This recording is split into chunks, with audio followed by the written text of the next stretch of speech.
So this is the cocktail question that I now ask people. And you never know what kind of answer you're going to get, or if you're even going to get an answer. But just to think about, are we better off without all social media? You get social media as we have it today, or no social media.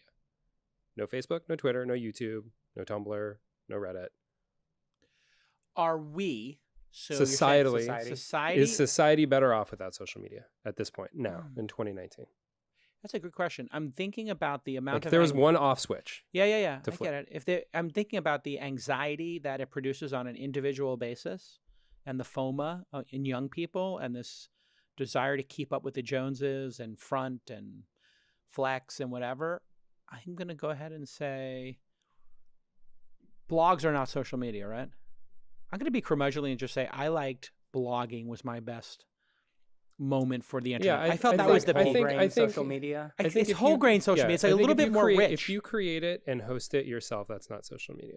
Right. But if a company is hosting everyone's content, Yeah. I'll call that social media. See, it was so much more sophisticated back then. You'd write a blog post, you get backlinks, which you had the choice to list underneath your blog post or not, if you wanted to. So somebody could link to you, and it would automatically place it. You had Technorati, you could see who was linking to each other and what posts were rising and falling. It just felt more intellectual and considered. It was also a smaller Yeah. internet. This then. stuff is all new. I mean, I think that's when I'm feeling optimistic. I think we're going to adapt to this stuff just as humans, right? We're in this early phase of all of this technology, really the internet broadly, but particularly social. So, maybe our children will use this stuff in a much better way than we do because we're addicted and we do stupid things. And maybe we will figure out how to use it better. So when I'm feeling optimistic, I think it's not social media that's the problem, it's us, and we'll adapt. Sometimes what we're seeing with online bullying and, to your point, flexing, which is having real world repercussions in, underserviced communities. I'm not at all certain that the next generation is using this better than us. I think that they're using it far worse than it because they swim in it. They don't even see it. They don't know where the boundaries are between that and real life. Yeah. I mean, we all grew up not on the internet. The flip side of that, though, is you have people finding their communities. It's the transgendered kid over here and so on. Totally. So that's why it's a really challenging. I mean, you talk about like the bullying and the sort of elevated suicide rates and these sorts of things. Like, there's an open question: do those just stay where they're at, or is there? Oh no, it's going to increase. I think the amount of psychological stress that social media puts on you. We're adults who are successful in this incredible industry. We know how technology works. We get anxiety from it. And I think all white, male, unbelievably Last privileged. time I checked. This is the white.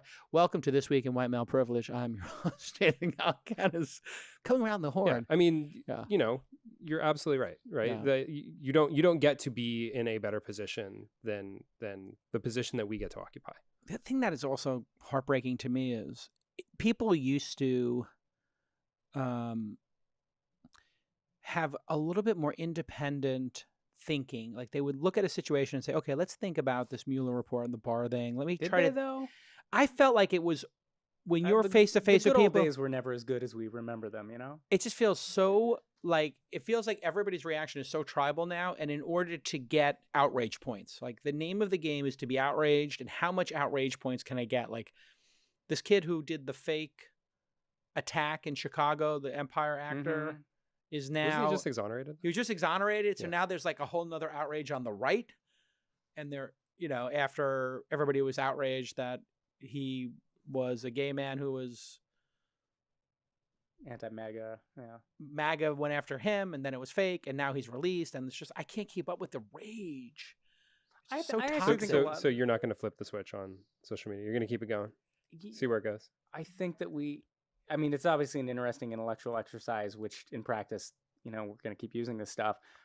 I think the jury's still out. I think we got to figure out, like I think about my kids are a little bit young, right? They don't have phones. They don't have any of this stuff. So I think about, well, what am I going to do when they get there?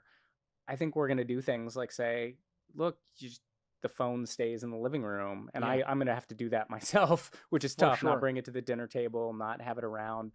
I think we're going to have to just figure out coping mechanisms for these things. And I think actually, the technology will adapt as well. I think when you look at Facebook, for example, I personally think that as they think about long-term sustainability, this is not good. If you show up and everything in your feed makes you angry, like that's not it's short-term engaging, but long-term I think that's not as sustainable as something that might be less of that, or maybe a little bit more of this whole grain media. So I think actually the platforms are aligned with this long-term. It's just hard to see this in the short-term metrics.